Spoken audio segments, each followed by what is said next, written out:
ஓம் முருகா போற்றி. ஓம் சரவண பவ. என் அன்பு குழந்தையே, உன்னை தேடி நிம்மதி வந்திருக்கிறது. இதை நீ கேட்டு முடிக்கும் போதே உன்னை தேடி அது வந்துவிடும். காரணமில்லாமல் இது உன் கண்ணில் படவில்லை. மிக பெரிய காரணம் இருக்கிறது கண்மணி. உன்னுடைய கனவுகள் அனைத்தும் மெய்ப்பட போகிறது. நீ சொந்தமாக வீடு கட்டும் உன்னுடைய கனவு விரைவில் பூர்த்தியாக போகிறது. அப்படி ஒரு நல்ல யோகத்தை உனக்கு இந்த வாழ்வு தரப்போகிறேன் இந்த முருகன். இந்த வாழ்க்கையிலேயே அதை நீ அனுபவிக்கப் போகிறாய். சொந்தமாக வீடு கட்ட வேண்டும் என்ற உன்னுடைய கனவு பூர்த்தியானால் உனக்கு எப்படி இருக்கும்? அப்படி ஒரு பாக்கியத்தை கொடுக்கவே நான் வந்திருக்கின்றேன். அதற்கு தேவையான பணத்தையும் நானே தருகிறேன் கண்மணி. நானே உனக்கு வந்து உதவப் போகின்றேன். உன் தேவைகளை நிறைவேற்றப் போகிறேன். அனைத்தையும் நானே நடத்துகின்றேன் என்று திடமாக நீ நம்பு. எனக்கு நானாகவே செய்கிறேன் என்ற எண்ணத்தை நீ வரவிடாதே. நான் உனக்கு துணையாக இருப்பேன். நீ நடக்கும் பாதையில் முட்கள் இருந்தால் அதை நானே உனக்கு முன்பாகவே சென்று கலைத்து விடுகின்றேன். நான் உன்னுடைய வந்து கொண்டிருக்கின்றேன். உன் பின்னால் நான் வந்து கொண்டே இருக்கிறேன். உனக்கு முன்னால் சென்று உன் கால்களை குத்தும் முட்களை நானே எடுத்து விடுகின்றேன். கவலையே படாதே. உனக்கு உதவ ஏதாவது ஒரு ரூபத்தில் உன் அருகில் நான் இருப்பேன். நீ எதற்கும் பயப்படக்கூடாது. உன்னுடைய தேவைகள் எது என்று நீ கருதுகின்றாயோ அதை எல்லாவற்றையுமே நானே நிறைவேற்றி தருகிறேன். நீ செய்ய வேண்டியது எல்லாம் நீ நல்லதையே நினைப்பது மட்டுமே. நல்லதை மட்டுமே செய்ய வேண்டியது. உனக்கு தீமை வந்தாலும் நீ செய்த நன்மை நிச்சயம் உன்னை காப்பாற்றும். அதனால் எப்பொழுதெல்லாம் உனக்கு நேரம் கிடைக்கின்றதோ அப்போதெல்லாம் உன்னால் முடிந்த உதவிகளை, சிறு சிறு உதவிகளை மற்றவர்களுக்கு செய்து வா. அவர்களால் முடியாது, இயலாதவர்களாக பார்த்து நீ உதவி செய். நிச்சயம் உனக்கு பல நன்மைகள் காத்திருக்கும். உன்னுடைய கர்மாக்கள் எல்லாம் ஒழிந்துவிடும். உனக்கு புண்ணியங்கள் சேர்ந்து கொண்டே இருக்கும். உன்னை பற்றி பிற நல்லவிதமாகத்தான் நினைக்க வேண்டும் என்பதை நீ விரும்பக்கூடாது. உன்னுடைய இயல்பு எது என்றோ அப்படியே நீ இரு. உன்னுடைய இயல்பிலிருந்து மாறாமல் இரு. படைத்தவன் எனக்கு தெரியும் நீ சிறந்தவன் என்று. நான் உன்னை எப்படி படைத்தேனோ அப்படியே இரு. யாருக்காகவும் உன்னை நீ மாற்றிக்கொள்ள விரும்பாதே. யாருக்காகவும் நீ மாற்றிக்கொள்ள கூடவும் கூடாது. உன்னுடைய அப்பாவின் கட்டளை இது. நன்றாக வாழ்ந்தவன் கெட்டதும் இல்லை, துயரங்கள் எதுவும் நிரந்தரமும் இல்லை. அதனால் உன்னுடைய கஷ்டங்கள், இன்றைய கஷ்டங்கள் நாளையே இன்பமாக மாறும். அதனால் அதை நீ பெரிதாக எடுத்துக்கொண்டு இன்றைய இன்பத்தை நீ தொலைத்து விடாதே. எதுவரை போகட்டுமோ போகட்டும். உனக்கு நான் இருக்கின்றேன். மனம் தளராதே. அனைத்துமே ஒரு நாள் முடிவுக்கு வந்து சேரும். பிரச்சனை என்று இருந்தால் அதற்கு ஒரு தீர்வு என்று இருக்கும் அல்லவா? பயப்படாதே. எல்லாவற்றையும் உருவாக்கியவன் நான் தான். நான் பார்த்து கொள்கிறேன். எதிலும் பொறுமை, எங்கும் பொறுமை. உன்னிடத்தில் அனைத்து நல்ல பண்புகளையும் நான் கொடுப்பேன். உன்னுடைய கர்ம பலனை நான் கழித்து வருவதால் உனக்கு எல்லாமே தாமதமாகிறது. நம்பிக்கையை மட்டும் கைவிட்டு விடாதே. என்னை நம்பு. யார் விட்டாலும் நான் உன்னை கைவிடவே மாட்டேன். நான் உன்னிடம் ஒன்றை தருவதற்காக பல முறை வந்தேன். ஆனால் நீயோ என்னை அலட்சியம் செய்துவிட்டு அவ்வப்போது வேறு பக்கம் திரும்பி விடுகின்றாய். இதுவரை உனக்கு கை கேட்டியது கை நழுவி போனிக்கொண்டே இருந்ததல்லவா? எதனால் என்று நினைக்கின்றாய்? கண் முன்னே இருந்தது காணாமல் போனது போன்ற சூழ்நிலைகள் எல்லாம் உனக்கு வந்து கொண்டே இருக்கிறதல்லவா? எதனால் என்று யோசித்தாயா? காணாமல் போனது கண் முன்னே வந்தது போன்ற சூழ்நிலைகள் எல்லாம் இனி முடிவுக்கு வரப்போகின்றது. அதனால்தான் இந்த முறை உன்னிடம் இதை கொடுத்தே ஆக வேண்டும் என்ற முடிவோடு நான் வந்திருக்கிறேன். நிச்சயம் நல்ல முடிவு உனக்கு கிடைக்கும். உன் வாழ்வில் ஒரு புதிய மாற்றம் வரும். எது உனக்கு ராசி இல்லாத நாள், ராசி இல்லாத தினம் என்று நினைத்து கொண்டிருக்கின்றாயோ அதை இப்போது ராசியான தினமாக மாற்றப் போகின்றேன். ஏற்கனவே நான் சொன்னபடி உனக்கான நல்வினைகள் எல்லாம் செயல்பட ஆரம்பித்து விட்டன. சில விஷயங்கள் உனக்கு முட்டுக்கட்டையாக இருந்தாலும் உன் முன்னேற்றத்தை தடுக்க யாராலுமே இனி முடியாது. நீ இதுவரை எவ்வளவு நல்வினைகளை செய்திருந்தாயோ அந்த நல்வினைகள் எல்லாம் இப்போது செயல்பட ஆரம்பித்து விட்டன. இனி உனக்கு கவலையே கிடையாது என் தங்கமே. கைக்கு எட்டியது வாய்க்கு கிடைக்கவில்லை என்று கை நழுவி போனது எல்லாம் இனி உன் கண் முன்னே வரப்போகின்றது. காணாமல் போனது எல்லாம் ஒரு முடிவுக்கு வரப்போகிறது. உன் வாழ்வில் ஒரு புதிய மாற்றம் நிச்சயமாகவே வரும். பயப்படாதே, கலங்காதே. முட்டுக்கட்டையாக இருந்தவைகள் எல்லாவற்றையுமே அந்த நல்வினைகள் உடைத்து எறிய போகிறது. உன்னுடைய முன்னேற்றத்தை தடுக்க இங்கு யாருமே கிடையாது. அதை நீ மனதில் வைத்துக்கொள். உன்னுடைய பரபரப்பான வாழ்வின் நடுவே அவ்வப்போது சில நிமிடம் தியானங்கள் செய்வது உனக்கு தேவையான ஒன்று. புரிகிறதா? உனக்கு அலட்சியம் வேண்டாம். நீ உன் கவலைகளை என்னிடம் தெரிவித்தாய். ஆனால் நான் உன் கவலைகளை பற்றி உன்னிடம் பேசுவதை விட அதை நீ கடந்து போகும் ஆக்கப்பூர்வமான வழிகளை பற்றி பேசுவதையே நான் விரும்புகின்றேன்.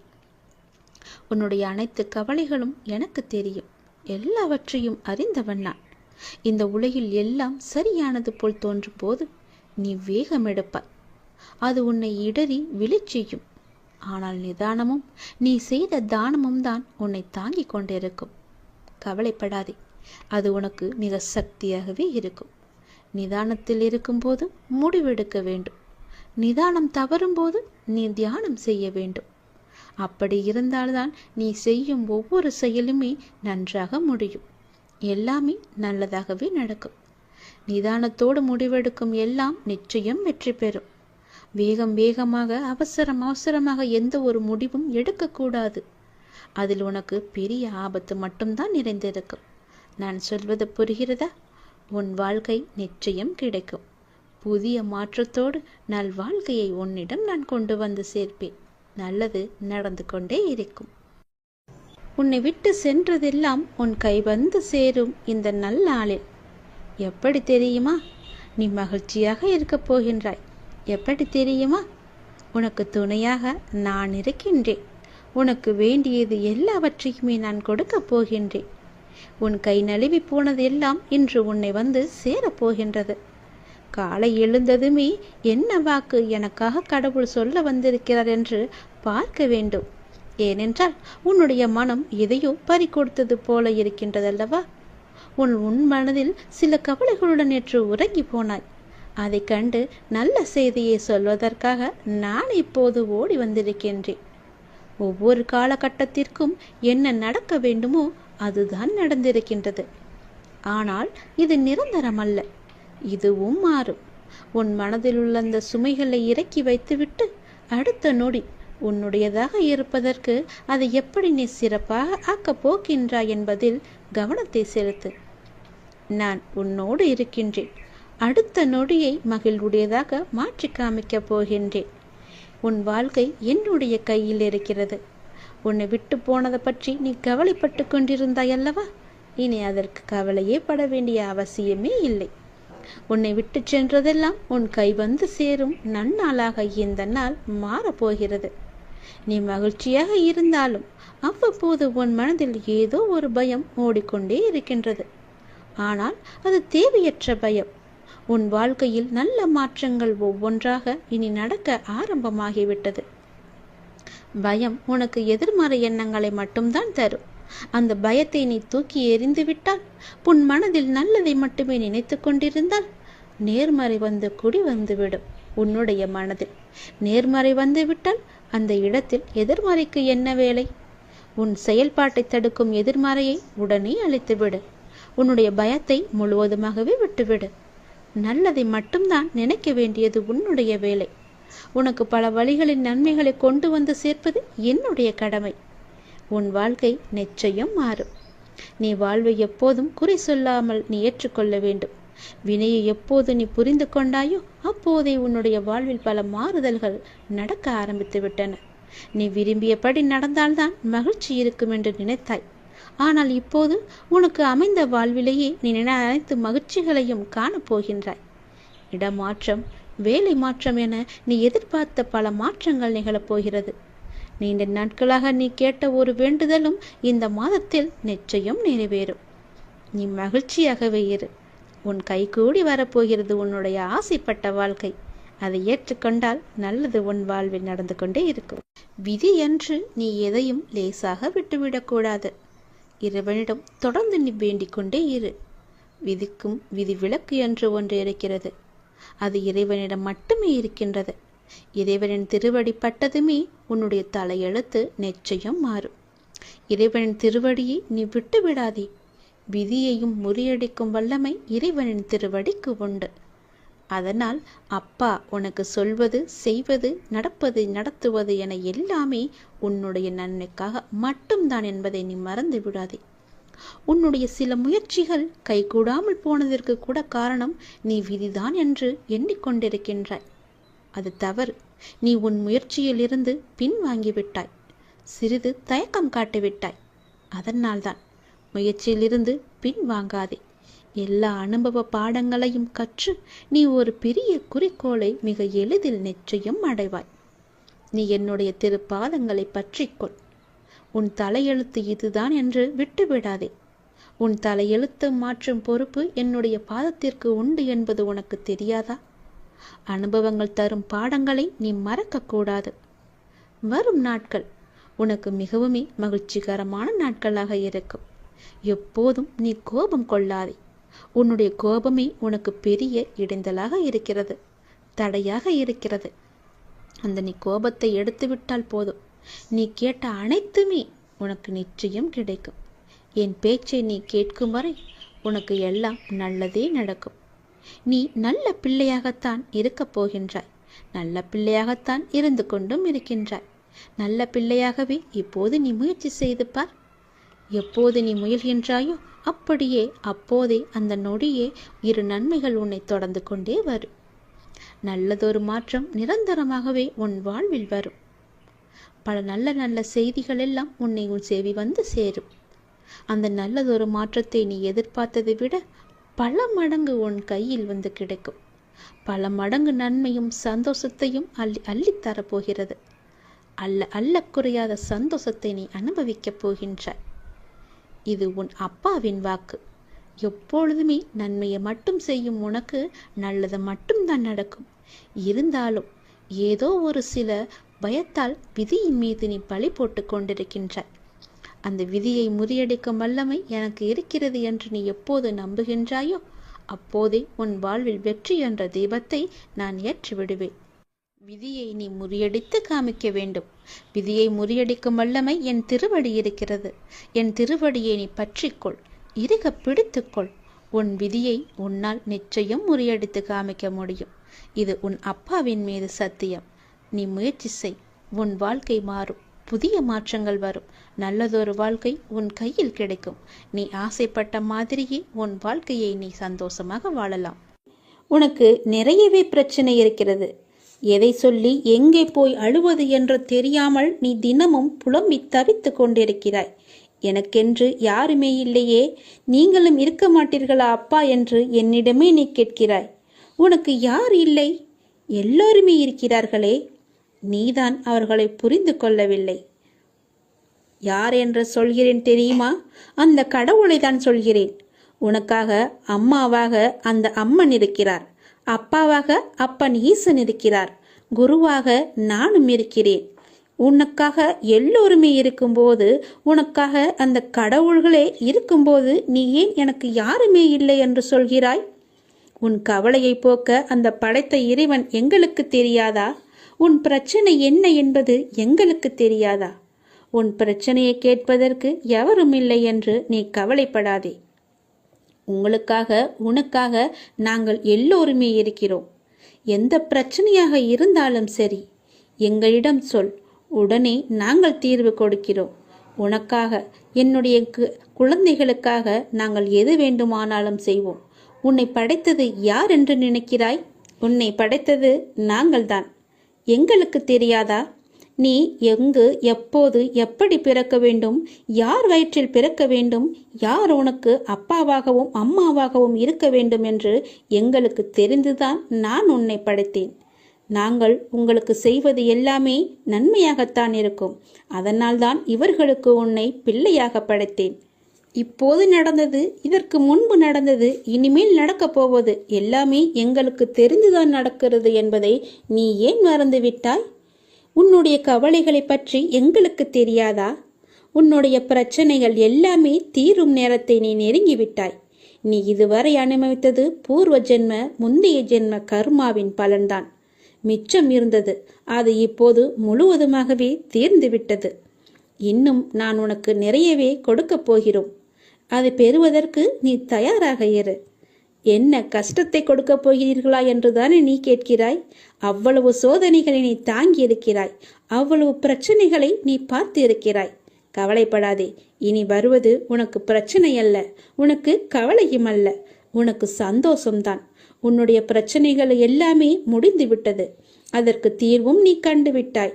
இனி நடக்கப் போவது எல்லாமே உனக்கு ஜெயமாகவே இருக்கும், சந்தோஷமாகவே இருக்கும். நீ கேட்டது அனைத்துமே உங்களுக்கு கிடைக்கும். நீ எதிர்பார்த்த மாதிரியே உன்னுடைய வாழ்க்கை நிச்சயமாகவே அமையும். என் வார்த்தையை நம்பு. உன்னை நான் படைத்தேன். மனதளவில் உடைந்திருந்த எனக்கு ஒரு மருந்தாக, ஒரு உறவாக, ஒரு உயிராக அந்த அப்பாவே எனக்கு கிடைத்தார் என்பதை என்னால் வெறும் வார்த்தைகளால் சொல்ல முடியாத, விவரிக்க முடியாத ஒன்று. எத்தனை வேதனைகள் என் மனதில், எத்தனை சங்கடங்கள் என் மனதில், எத்தனை பிரச்சனைகள் என்னை சூழ்ந்திருக்கும் போது எனக்கு ஆதரவாக கை கொடுத்து தூக்கிவிட்டது என்னுடைய அப்பா. எனக்கு அவர் சொன்ன வார்த்தைகள்: தேவையில்லாமல் உன் உடம்பை நீ வருத்தி கொள்ளாதே, தேவையில்லாமல் உன் மனசை நீ வருத்தி கொள்ளாதே. நீ உன் வாழ்க்கையில் இப்பொழுது தத்தளித்து கொண்டிருக்கிறாய் என்பது எனக்கு தெரியும். உன்னை எனது கரம் கொண்டு இறுக பிடித்து காப்பாற்றி கொண்டிருக்கிறேன் என்பதும் எனக்கு தெரியும். அது உனக்கும் புரியும் என்று நான் நினைக்கிறேன். இன்னும் சில நாட்களில் அனைத்துமே மாறப்போகின்றது. உன்னுடைய துன்பங்கள், துயரங்கள் எல்லாமே முடிவுக்கு வரப்போகிறது. உன்னுடைய மிகப்பெரிய பணப்பிரச்சனை தீரப்போகிறது. உன்னுடைய மிக கஷ்டமான கடன் பிரச்சனை கூட அது முடிய போகிறது. அதற்கான நேரத்தையும் காலத்தையும் நீ தொட்டு விட்டாய் தங்கமே. நிதானமாக யோசித்து மட்டும் நீ செயல்படு. எந்த விஷயத்திலும் நீ அவசரப்படாமல் பொறுமையாக இருக்க வேண்டும். உன்னை விட்டு யார் விலகினாலும் அதையே நினைத்து நீ கவலைப்பட்டு கொண்டிருக்காதே. எல்லாமே நன்மைக்கு என்று நீ எடுத்துக்கொள். யார் உன்னை வெறுத்தார்களோ, யார் உன்னை உதாசீனப்படுத்தினார்களோ, யார் உன் நம்பிக்கையை கெடுத்தார்களோ, அவர்கள் முன் நீ மென்மேலும் வளர்ச்சி அடைந்து உன் வாழ்க்கையை செம்மையாக மாற்றி காட்ட வேண்டும் அல்லவா? அப்படி இருக்கும்போது நீ எப்பொழுதும் இதே போல சோர்வாக இருந்தால் என்ன அர்த்தம்? அவர்களை மேலும் மேலும் உன்னை துன்புறுத்ததானே ஆசைப்படுவார்கள். அவர்களுக்கு முன்னால் நீ வாய்விட்டு சிரித்துப்பார். அவர்கள் உன்னை பார்த்து எப்படி இருக்கிறார்கள் என்று நீயே கண்கூடாக பார்க்க போகிறாய். அவர்கள் முன் நீ வளர்ச்சி அடைந்து உன் வாழ்வில் வெற்றி பெறப் போகிறாய் என்ற வைராக்கியத்தோடு நீ செயல்பட வேண்டும். கவலைப்படாமல் இரு, நான் இருக்கின்றேன். உனக்கு மிகவுமே கொடியது என்ன என்றால் கோபம்தான். அந்த கோபம் உனக்கு வேண்டவே வேண்டாம். உன்னை என் உயிராய் நான் காத்து கொண்டிருக்கின்றேன். சோதனை காலம் என்பது எல்லோருக்கும் வரத்தான் செய்யும். சோதனை காலம் வரும்போது நீ பயப்படாமல் இருக்க வேண்டும், கலங்காமல் இருக்க வேண்டும். தந்தை தன் பிள்ளைகளை கண்டித்து நடத்துவதைப் போல இறைவனான நானும் நான் நேசிக்கின்றவர்களை கடிந்து நடத்துகிறேன். இதை புரிந்து கொண்டு நீ நடக்கும்போது நான் உன்னை என் பொறுப்பில் எடுத்துக்கொள்வேன். கவலைப்படாதே. அப்பா என்னை திட்டுவிட்டாரே, மிகவும் வருத்தப்பட வைக்கிறாரே என்று நீ சோர்ந்து போகாதே. நான் உன்னை கைவிட்டு விடவே மாட்டேன். நான் உன்னோடு எப்போதுமே இருப்பேன். பயப்படாமல் மட்டும் இரு, கலங்காமல் மட்டும் இரு. நீ பலம் கொண்டு திடமான மனதோடு நீ எழுந்து வர வேண்டும். உன்னை ஒருபோதும் நான் கைவிட்டு விட மாட்டேன் என்ற நம்பிக்கை உனக்குள் அச்சாணியாக பதிந்திருக்க வேண்டும். உன்னை விட்டு விலகவே நான் மாட்டேன் என்பதை நீ நம்ப வேண்டும். அப்பா என்னை கைவிட்டு விட மாட்டார் என்ற நம்பிக்கை உனக்குள்ளே இருக்க வேண்டும். அப்போது அந்த கலக்கமானது, உன்னுடைய பயமானது உன்னை விட்டு தூர ஓடிவிடும். எது வந்தாலும் நீ கலங்காதே. சோதனையை தருகின்ற நான் அதை தாங்கும் சக்தியையும் நான் உனக்கு தருவேன். அதுக்கு தப்பிக்கும் வழிகள் பலவற்றையும் நானே உருவாக்கி தருகிறேன். பிறகு ஏன் வருத்தம்? உனக்கு பின்னால் இருப்பது யார் என்று தெரியாதா? தெரிந்தும் இப்படி அமைதியாக இருப்பதற்கு எதற்காக? உனக்கு பின்னால் இருப்பது நான் தான். உன்னை என்றும் கைவிட்டு விட மாட்டேன். உன்னை கீழே விழும்படி நான் அமைத்து தர மாட்டேன். நீ விழும்போது உன்னை தாங்கி பிடிக்கவே உன் பின்னால் நான் இருக்கின்றேன். எதற்கும் நீ பயப்படாத இரு. எப்போதும் எல்லாவற்றுக்காகவும் சந்தோஷமாகவே இருக்க பழகிக்கொள். உன்னை எப்பொழுதும் நீ சந்தோஷமாகவே வைத்துக்கொள். நான் உன்னோடு இருப்பதால் நீ அனைத்திலுமே ஜெயிக்கப் போகின்றாய். நான் உனக்கு ஜெயம் தருவேன். கஷ்டம் வந்தால் துவண்டு போகாதே. அது உன் பூர்வ ஜென்ம கர்மா. இன்பத்தை எவ்வாறு சந்தோஷமாக ஏற்கின்றாயோ அதுபோல கஷ்டத்தையும் மகிழ்ச்சியுடன் ஏற்று என் மீது போட்டுவிடு. நான் பார்த்து கொள்கிறேன். உனக்கு துணையாக உன்னுடைய அப்பா நான் எப்போதுமே இருப்பேன். நீ எதற்காக உன்னுடைய இழப்பை நினைத்து வருந்தி கொண்டிருக்கிறாய்? உன்னுடைய இழப்பு என்பது மிக பெரியதுதான். அதனால் வருத்தப்பட்டு கொண்டிருந்தால் எல்லாம் சரியாகிவிடுமா? உனக்கு துணையாக உன் அப்பன் ஈசன் நான் இருக்கிறேனே. என் மீது உனக்கு பயம் இல்லையா? நான் எல்லாவற்றையுமே பார்த்து கொள்கிறேன். எத்தனை முறை சொன்னாலும் இப்படியே வருத்தப்பட்டு கொண்டிருப்பதால் உனக்கு என்ன கிடைக்கப் போகிறது? நீ எழுந்து மேலே வா. உனக்கு துணையாக நான் இருக்கிறேன். நீ இன்னும் உன் இழப்பை நினைத்தே வருந்து கொண்டிருக்கிறாய். உன் இழப்பு என்பது மிக பெரியதுதான். ஆனால் அதற்காக அதையே நினைத்து கொண்டிருக்காதே. உன்னிடம் இருந்து போன எந்த பொருளுக்காகவும் நீ வருந்தாதே. என்றோ ஒரு நாள் அது உன்னை விட்டு போகத்தான் போகிறது. அல்ல, நீ அதை விட்டு போகத்தான் வேண்டும். இந்த உலகில் எதுவுமே நிரந்தரம் கிடையாது. அது கடவுளாக இருந்தாலும் சரி, கடவுள் மனித ரூபத்தில் வந்தாரும் அவளும் ஒரு நாள் போகத்தான் போகிறார்கள். அதனால் யாரும் இங்கே நிரந்தரம் கிடையாது. ராஜாக்கள் நிச்சயம் கூலிகளாக ஆவார்கள், கூலிகள் ராஜாக்கள் ஆவார்கள். இந்த உலகத்தில் என்னுடைய காலச்சக்கரம் சுழன்று கொண்டு இருக்கிறது என்பதை நீ மறந்து விடாதே. எல்லாமே உலக இயல்பு. எது உன்னிடமிருந்து பறிக்கப்படுகிறதோ அதை போன்று 1000 மடங்கு உனக்கு கிடைக்கும். அதற்கு நான் பொறுப்பு. அது கிடைக்க நீ தைரியத்தோடு முதலில் இருக்க வேண்டும். உன் அப்பன் நான் சொல்கிறேன், என் பேச்சை கேள். எல்லோருக்கும் எல்லாமும் வரத்தான் போகிறது என்பதை நீ உணர்ந்து கொண்டால் இந்த உலகில் இன்ப துன்பங்களில் நீ சிக்கிக் கொள்ள மாட்டாய். மாறாக எல்லாவற்றையுமே நடுநிலையோடு நின்று கவனித்து வருவாய். எல்லாம் புரிகிறது, ஆனால் இன்னமும் எனக்கு கஷ்டம் தொடர்கிறது என்று மீண்டும் மீண்டும் என்னிடம் கேட்காதே. நான் என்ன செய்வது என்ற கேள்வி உன் மனதில் எழுகிறது அல்லவா? அதை இன்றோடு அடியோடு அழைத்து விடு. ஒருவேளை நீ தொடர்ந்து துன்பத்தையே அனுபவிக்க நேர்ந்தாலும் இதுவும் அப்பனின் அனுகிரகம் என்று நினைத்துக்கொள். அந்த சிவனன்றி எதுவுமே அசையாது என்பதை நீ புரிந்து கொள். இந்த துன்பம் உனது கடந்த கால தவறுக்கு நீ கொடுத்துள்ள விலை என்பதை நீ உணர்ந்து கொள். எப்போது சிவன் சிவா சிவ சிவா என்று நீ வந்தாயோ அப்போதே உன்னுடைய துன்பங்கள் எல்லாவற்றையுமே நான் குறைக்க ஆரம்பித்து விட்டேன். நீ பயப்படாதே. நான் எப்போதுமே உன்னுடன் தான் இருக்கிறேன். உனக்கு துணையாக இருந்து கொண்டே இருப்பேன். என் துணை உனக்கு எப்போதுமே இருக்கும். நீ கஷ்டத்தில் இருக்கும்போது நான் உன் கூடவே நான் வந்து கொண்டே இருப்பேன். நீ கூப்பிடாமலேயே உனக்கு முன்னே நான் வருவேன். தைரியமாக இரு. உன்னை ஒருபோதும் நான் கைவிட்டு விடவே மாட்டேன். என் வார்த்தைகளை நம்பு. இது அப்பன் சிவனின் வாக்கு என்பதை நீ மறந்து விடாதே. வாக்கு கொடுத்தால் நடந்தே தீரும்.